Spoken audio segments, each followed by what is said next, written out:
தங்கத்துடைய விலை உயர ஆரம்பிச்சு ஒரே நாளில் பார்த்தீங்கன்னா 9,000 ரூபா விலை ஒரு சவரன் ஒன்றுக்கு. ஏற்கனவே இது உச்சபட்சமான விலை. அதுலேயும் இந்த 6லேருந்து 15% அது ஒரு 9,000 ரூபா அளவுக்கு விலை உயர்ந்திருக்கு. போர் பதற்றம் வந்தால் விலை ஏற்றம் வரும். இதுதான் நம்ம படிச்சிருந்த விஷயம், பார்த்துருந்த விஷயம், கேட்டிருந்த விஷயம். ஆனால் இந்த முறை மட்டும்தான் இறங்குச்சு. ஏன் இறங்குச்சு அப்படின்னா, அடுத்த இன்னும் ஒரு 24 மாதங்களில் ஒரு கிராம் தங்கம் 25,000 ரூபாய் வரும். இன்டர்நேஷ்னல் மார்க்கெட்டில் பொறுத்த வரைக்குமே ஜேபி மார்கன் சொல்லிட்டு நியூயார்க்கில் இருக்க பேங்க், அமெரிக்கன் பேங்க்கும், கோல்ட்மேன் சாக்ஸ், இவங்களாம் தான் மிகப்பெரிய ஆளுமைகள் தங்கத்தை விலையை நிர்ணயிக்கிறதுல. அதில் போலண்ட்லேருந்து ஒரு கம்பெனியும், இவங்க எல்லாமே என்ன சொல்கிறாங்கன்னா, எங்கேயாவது ஃபங்க்ஷன் அந்த மாதிரினா பெருசு பெருசாக வாங்கி வச்சுக்கணும் அப்படின்னு அதில் இன்ட்ரெஸ்டாக இருக்காங்க. ஒரு கல்யாணம் இருக்குது, இன்னொரு ஃபங்க்ஷன் இருக்குது, நம்ம கசினோட ஃபங்க்ஷன் இருக்குது, அதெல்லாம் பெருசு பெருசாக போகணும்னு ஆசைப்பட்றாங்க. ஒரு பொதுமக்களுக்கு ஒரு இனிப்பான செய்தி இருக்குமா சார்? கண்டிப்பாக தங்க விலை குறையும், கவலைப்படாதீங்க அந்த மாதிரி.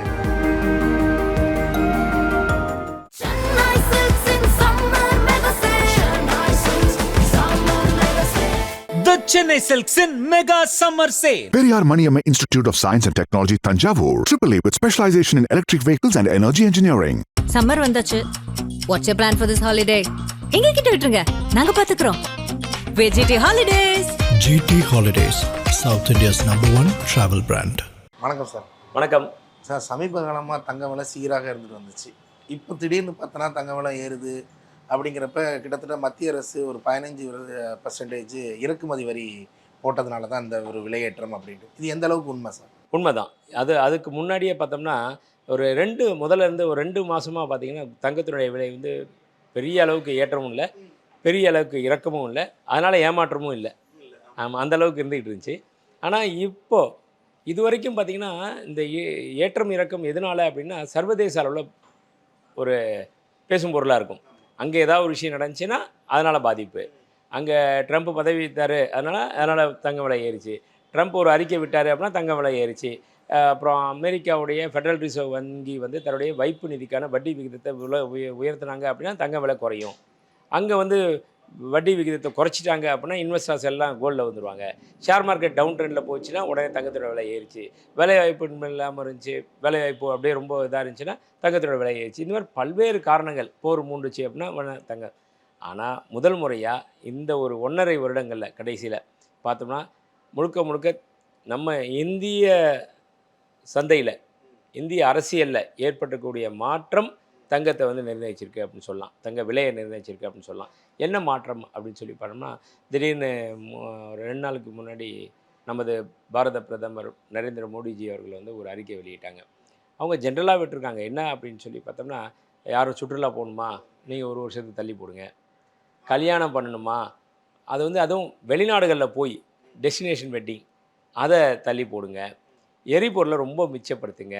ஒரு இடத்துல வேலைக்கு போகிறீங்க அப்படின்னா 4 பேர் சேர்ந்து ஒரே காரை யூஸ் பண்ணுங்கள். 4 பேர் 4 காரை யூஸ் பண்ணாதீங்க. அப்புறம் இந்த ஒர்க் ஃப்ரம் ஹோம் அப்படின்னு அந்த ஒரு சிஸ்டத்தை கொண்டு வந்துருங்க எல்லாம் அப்படின்னு சொல்லி ஐடி செக்டருக்கும் வேண்டுகோள் விடுத்திருக்காரு. எரிபொருளை சிக்கனமாக பயன்படுத்துங்க. வீட்டில் கூட எரிபொருளை ரொம்ப இது பண்ணுங்கள். ஏன்னா அதனுடைய தேவைகள் நிறைய இருக்கும், விலைவாசி கூடும் அப்படின்ற மாதிரி இந்த மாதிரி ஒரு விஷயங்கள் வந்துகிட்டு இருந்துச்சு. அதனாலேயும் தங்கத்தினோட விலையை பாதிச்சுது. இந்த பல்வேறு விஷயங்களில் வந்து சொல்லியிருக்காரு. என்ன சொல்லியிருக்காங்கன்னா, அந்த மாதிரி மற்ற இதெல்லாமே வந்து குறைச்சிக்கங்க அப்படின்னு சொல்லிட்டு. இதற்கு நடுவில் தங்கத்தையும் 1 வருட காலத்துக்கு நீங்கள் வாங்காதீங்க. ஏன் வாங்காதீங்க அப்படின்னு சொல்லி அவர் குறிப்பாக சொல்லணுன்னா, நாட்டில் நம்மக்கிட்ட 2 விஷயத்துக்காக மட்டும்தான் நம்மக்கிட்ட கைவசம் இருக்கிற அந்நிய செலாவணி, அதாவது டாலராக கொடுக்குறோம், அதிகமாக கொடுக்குறோம். எப்படி அப்படின்னு சொல்லி பார்த்தீங்கன்னா, ஒன்று ஆயில் வாங்குறது, நம்மகிட்ட சுத்தமாக ஆயில் கிடையாது, வெளியிலேருந்து வாங்குகிறோம், அதுக்கு டாலரை கொடுத்து வாங்குகிறோம். 2வது தங்கமும் சுத்தமாக நம்மகிட்ட கிடையாது. அதாவது வருஷம் ஒன்றுக்கு குறைந்தபட்சம் 700 டன் தங்கத்தை நம்ம வந்து தேவை இருக்குது இங்கே வாங்கி இங்கே விற்பனை செய்கிறோம். பிற வெளிநாடுகள்லேருந்து இறக்குமதி பண்ணுறோம். அதை 700 டன் வாங்கணும் அப்படின்னு சொன்னாலே அதற்கு நிகராக அந்த அமௌண்ட்டுக்கு தகுந்த மாதிரி அமெரிக்க டாலரை கொடுக்கணும். அமெரிக்க டாலர் கொடுக்கணும், நம்மள்ட்ட கையிருப்பு கம்மி. ஏன்னா அமெரிக்காவிலேருந்து வரக்கூடிய வருமானங்கள் நமக்கு வந்து நம்ம ஏற்றுமதி பண்ணுற பொருள்லையோ இல்லை நம்ம ஏதாவது ப்ராஜெக்ட் எடுத்து பண்ணுற போதையோ டாலர்ஸ், இங்கேருந்து ஒரு துணி இந்த மாதிரி ஜுவல்ஸே இருக்கட்டும், எது ஏற்றுமதி பண்ணாலும் சரி அதுக்கு அமெரிக்க டாலராக வரும் இல்லையா. அந்த வந்து இது நம்ம செலவு பண்ணுறதை விட அது கம்மியாகிடுச்சு வரக்கூடிய வருமானம். அதனால் இந்த செலவுகளை குறைக்கலாம் அப்படின்றதுனால இவங்க வந்து இந்த ஒரு வருட காலத்தில் நிப்பாட்டி வைங்க அப்படின்னு சொன்னார். அதனுடைய பாதிப்பு ஒரு பக்கம் ஏற்ற இறக்கம் இருந்துச்சு. இதற்கு நடுவில் பார்த்தோம்னா என்ன சொல்லிட்டாங்கன்னா 6% இருக்கிற இறக்குமதி வரி, தங்கமும் வெள்ளியும் நம்ம முன்னாடியே சொன்னோம், தங்கம் வந்து நம்மகிட்ட இல்லை, வெளிநாடுகளில் தான் இறக்குமதி பண்ணுறோம். இது எல்லாத்துக்குமே இறக்குமதி வரியை 15% விலை உயர்த்தினாங்க. ஏன்னா அப்படி பண்ணால் கொஞ்சம் குறையும், இறக்குமதி குறையும் அப்படின்ட்டு. ஆனால் இது மாற அவங்க செய்யக்கூடிய விஷயங்களில் என்ன பாதிப்பு வந்துச்சுன்னா, இதனுடைய பாதிப்பு ஒரு பக்கம் இறக்குமதி குறையுதுன்றது அடுத்த விஷயத்தை பார்ப்போம். ஆனால் தங்கத்துடைய விலை உயர ஆரம்பிச்சிச்சு. ஒரே நாளில் பார்த்தீங்கன்னா 9,000 ரூபா விலை ஒரு சவரன் ஒன்றுக்கு. ஏற்கனவே இது உச்சபட்சமான விலை. அதுலேயும் இந்த 6லேருந்து 15%ன்றப்போ அது ஒரு 9,000 ரூபா அளவுக்கு விலை உயர்ந்திருக்கு. இதுதான் முக்கியமான காரணம் இந்த விலைவாசி ஏற்றம் இருக்கிறதுக்கு. ஓகே. இந்த வரி அதிகமானதுனால முதலீட்டாளர்களுக்கு என்ன பிரச்சனை இருக்குது? முதலீட்டாளர்களுக்குலாம் ஒன்றுமே பிரச்சனையே கிடையாது. அவங்களுக்கு எப்படி இருந்தாலும் சரி. ஏன்னா முதல்ல வந்து 1 கிலோ தங்கம் வாங்குறதுக்கு 60 லட்ச ரூபா முதலீடு போட்டுட்ருப்பாங்க. இப்போ 1 கிலோ தங்கம் வாங்கணும்னா இன்றைக்கி 1,50 கோடி ரூபா, 1,60,00,000 போட வேண்டிய சூழ்நிலை வந்துடுது. அப்படி தான் இருக்கே தவிர அவங்களுடைய போடக்கூடிய அந்த கேபிட்டல் இன்வெஸ்ட்மெண்ட் கொஞ்சம் அதிகமாக இருக்கும். பட் லாபம் அவங்க எப்பயும் போல எடுத்துக்கிட்டு தான் இருப்பாங்க. நம்ம இதனால் பயனாளிகளுக்கு கஷ்டங்கள் இருக்கு. கண்டிப்பாக மிகப்பெரிய கஷ்டம். அதுதான் சொல்ல வரேன். எண்ட் யூசருக்கு தானே போய் விடியும் எப்பயுமே இந்த பிரச்சனைகள் எல்லாமே. ஏன்னா ஒரு ஸ்பெக்குலேட்டர், ஒரு பிஸ்னஸ் மேன் எல்லாருமே என்ன பண்ணுவாங்கன்னா, ஒரு பொருளை 1 கோடி ரூபாய்க்கு வாங்குவாங்க. 10 லட்ச ரூபா அதுக்கு டேக்ஸு, 1 கோடியே 10 லட்சம், லாபம் ஒரு 2 லட்சம், 1 கோடியே 12 லட்சத்துக்கு விற்றுருவாங்க. இன்றைக்கி இந்த டேக்ஸு 20 லட்சம் ஆகிடுச்சு. 1 கோடி அதோட விலை 20 லட்சம் டேக்ஸு, லாபம் 2 லட்சம், 1.22க்கு விற்றுருவாங்க. அவங்களுக்கு தேவை அந்த 2 லட்ச ரூபா லாபம் வியாபாரிக்கு. ஆனால் எங்கே போய் முடியுது? முதல்ல 1.12க்கு வாங்கின தங்கத்தை இன்றைக்கி 1.22க்கு வாங்கக்கூடிய சூழ்நிலை மக்களுக்கு தான். எண்ட் யூசர் அவங்க தானே. அப்போ அவங்களுக்கு தான் முழுக்க முழுக்க போய் இது வந்து ஏற்கனவே வெறும் 6% வட்டி வரி கொடுத்துருந்தாங்க. அது இன்டைரக்டாக இருக்கனால மக்களுக்கு தெரியாது. தங்க விலை ஏறி போச்சு அப்படின்ற ஒரு கான்செப்டில் இருப்பாங்க. இந்த காரணத்துக்கு வந்து ஒரு 10,000 ரூபா இன்றைக்கி ஏறி இருக்குன்னா அந்த 10,000த்துக்கு ஏறினதுக்கு காரணம் இதுதான்.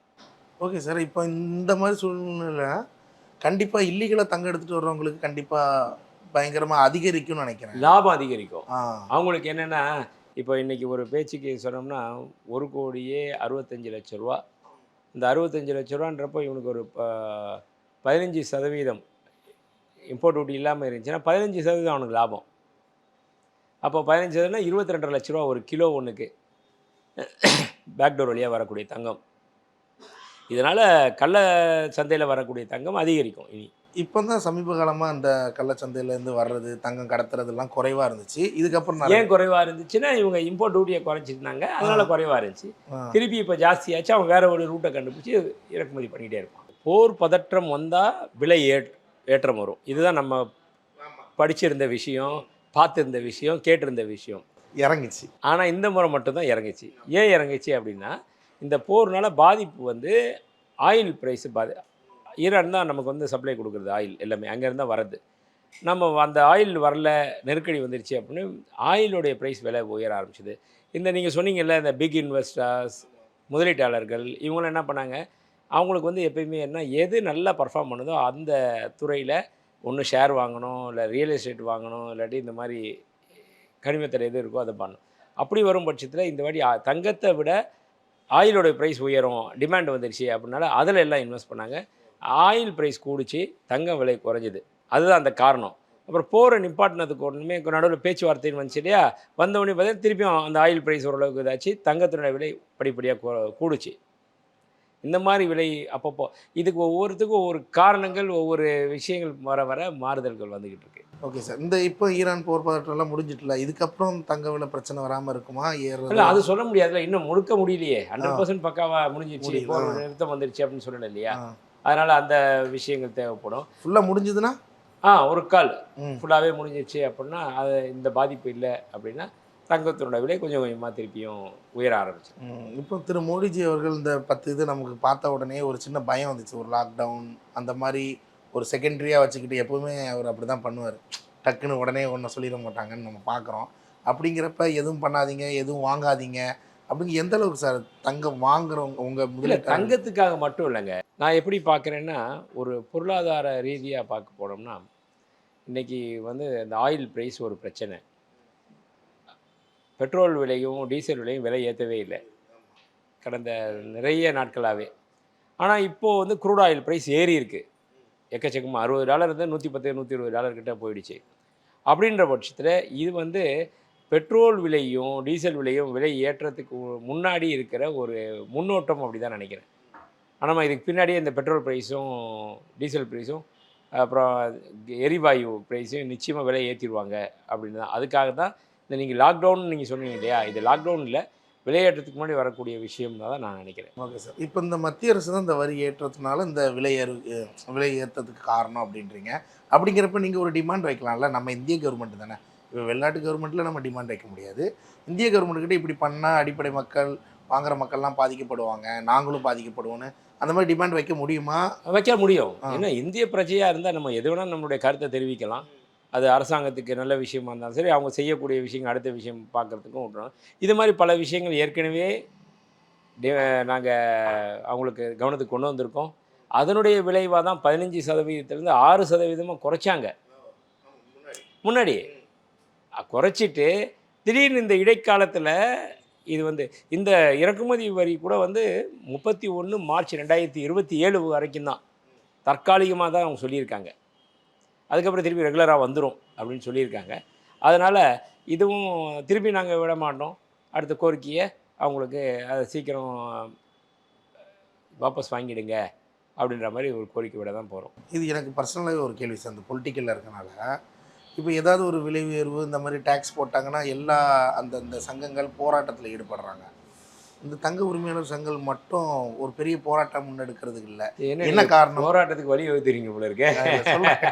இல்லை அப்படி இல்லை. நிச்சயமாக அதை வந்து நாங்கள் முதல்ல கோரிக்கையை விடுவோம். கோரிக்கையை அழைச்சிட்டு அவங்கள நிச்சயமாக நேரில் சந்தித்து அந்த மாதிரி விஷயங்கள் சொல்லுவோம். இது எப்படி இருக்குன்னு பார்த்துட்டு அதனுடைய வீரியம் எந்த அளவுக்கு இருக்குது, எந்த அளவுக்கு பாதிப்பு இருக்குது அப்படின்னு பார்த்துட்டு அதுக்கு அடுத்த கட்ட நகர்வுகள் அதை நோக்கி இருக்கும். இந்த வரி இது அதிகரிப்பு இப்படியே தொடர்ந்தால் இன்னும் கொஞ்சம் கொஞ்சமாக அதிகரிக்குமா, இல்லை ஒரேடியாக இந்த மாதிரி அதிகரிக்கும்? இல்லை ஒன்ஸ் ஒரு வாடி அதிகரிச்சிச்சுன்னா அவ்வளோதான், இப்போ முடிஞ்சு போச்சு. நம்ம அதாவது சொல்லுவாங்கள்ல, சில பேர் கேட்குறப்ப இப்போ நான் எப்படிங்க இருக்கேன், இன்னும் ஒரு 6 மாதத்துக்கு உங்களுக்கு கெட்ட நேரங்க, ரொம்ப மன உளைச்சலாக இருப்பேன், அதுக்கப்புறம் அதே பழகி போயிடுங்க அப்படின்வாங்க. அது மாதிரி தான் இப்போதைக்கு இருக்குது. ஏற்கனவே அடுத்த ஒரு 2-3 நாளைக்கு தான் நம்ம இதை பற்றி பேசுவோம். அதுக்கப்புறம் சகஜமாயிடும். சப்போஸ் இந்த விலை வந்து இன்டர்நேஷ்னல் மார்க்கெட்லேயே விலை குறைய ஆரம்பிச்சிச்சு வைங்களேன், ஒரு 5000 10,000 குறைஞ்சிச்சு அப்படின்னா அதுக்கு இதுக்கு சரியாக போச்சு, சுத்தமாக பழைய இடத்துக்கு வந்துடுவோம் அப்படின்றப்ப அப்போ இந்த ஏற்றம் வந்து தெரியாது நமக்கு. அது மாதிரி இருக்கிற சமயத்தில் இதனுடைய இது வந்து அவங்களும் இப்போது வந்து முழுக்க வந்து நீண்ட நாட்களுக்கு கிடையாது, குறுகிய காலத்துக்கு தான் சொல்லி அறிவிப்பு சொல்லியிருக்காங்க. ஒரு பொதுமக்களுக்கு ஒரு இனிப்பான செய்தி இருக்குமா சார்? கண்டிப்பாக தங்க விலை குறையும், கவலைப்படாதீங்க அந்த மாதிரி ஏதாவது? அந்த மாதிரி பார்த்திங்கன்னா இப்போதைக்கு அது மாதிரி பெரிய விஷயமா இல்லை. வந்தால் சந்தோஷமாக தான் இருக்கும். ஆனால் இன்டர்நேஷ்னல் மார்க்கெட்டில் பொறுத்த வரைக்குமே ஜேபி மார்கன் சொல்லிட்டு நியூயார்க்கில் இருக்க பேங்க், அமெரிக்கன் பேங்க்கும் கோல்ட்மேன் சாக்ஸ் இவங்களாம் தான் மிகப்பெரிய ஆளுமைகள் தங்கத்தை விலையை நிர்ணயிக்கிறதுல. அதெல்லாம் போலண்ட்லேருந்து ஒரு கம்பெனியும். இவங்க எல்லாமே என்ன சொல்கிறாங்கன்னா, அடுத்த இன்னும் ஒரு 24 மாதங்களில் ஒரு கிராம் தங்கம் 25,000 வரும் அப்படின்னு கணிச்சு வச்சுருக்காங்க. ஆமாம், 25,000 ஒரு கிராம் வரும் அப்படின்னு கணிச்சு வச்சுருக்காங்க. பொருளாதாரத்தில் ரொம்ப மேலோங்கி நிற்கக்கூடிய நிறுவனங்கள் கோல்ட்மேன் சாக்ஸும் ஜேபி மார்கனும் சொல்லியிருக்காங்க. ஸோ அதெல்லாம் வச்சு பார்க்குறப்போ இன்னும் கூட விலை கொஞ்சம் கொஞ்சமாக உயர்ந்துக்கிட்டே தான் இருக்கும் அப்படின்றது கணிப்பு. Okay sir. இப்போ நீங்கள் கணிச்சதுலேயே நம்ம பார்த்தோம் 2020 கண்டிப்பாக 1 லட்சத்தை தொடும் அப்படின்றதுங்க முன்னாடியே. அதேமாதிரி 1 லட்சத்தை தொட்டுச்சு. இப்போ கிட்டத்தட்ட அரை வருடங்களை கடந்துட்டோம் 2020. இன்னும் ஒரு 6 மாத காலம் இருக்குது. இந்த 2026 முடியறதுக்குள்ள இந்த அளவு எட்டும் அப்படி கண்டிப்பாக 1.5 லட்ச ரூபா.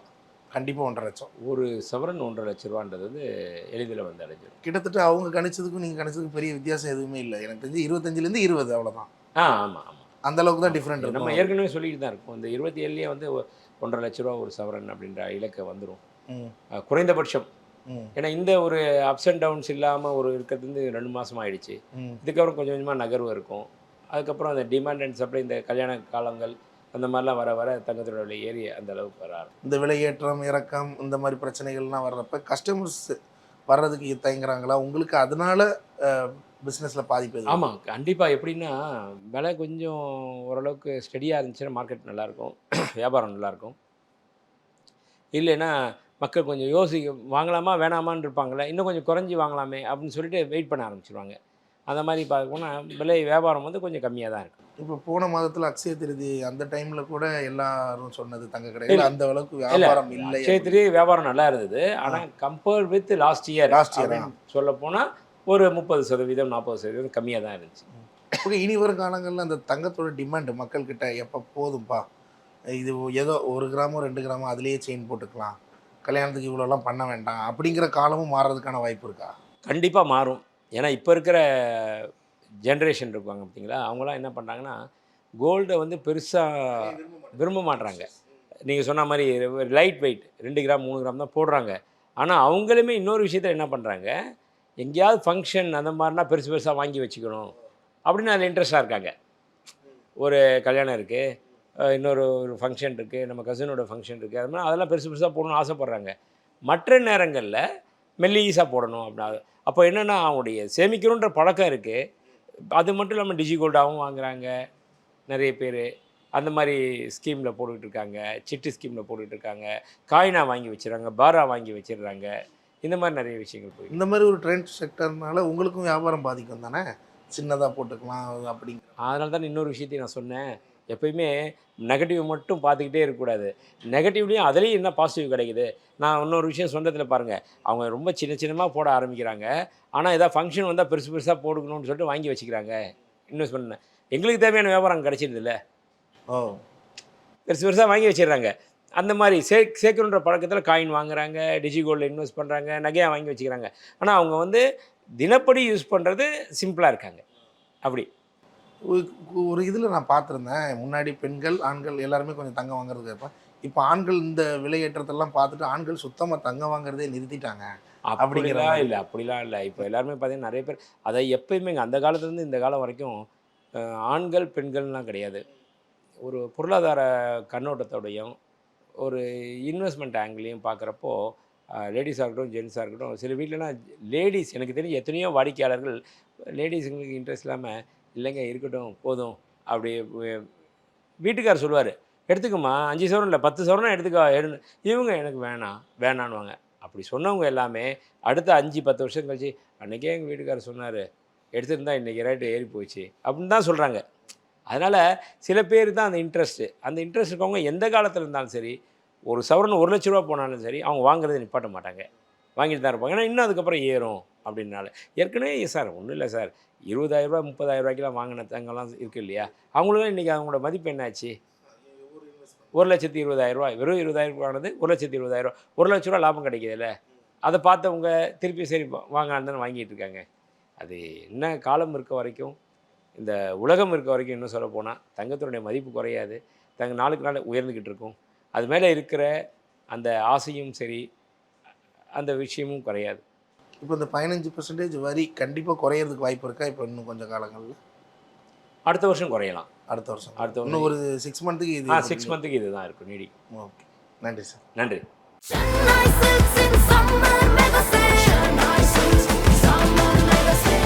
The Chennai Silks in Mega Summer Sale. Periyar Maniamma Institute of Science and Technology, Tanjavur. AAA with specialization in electric vehicles and energy engineering.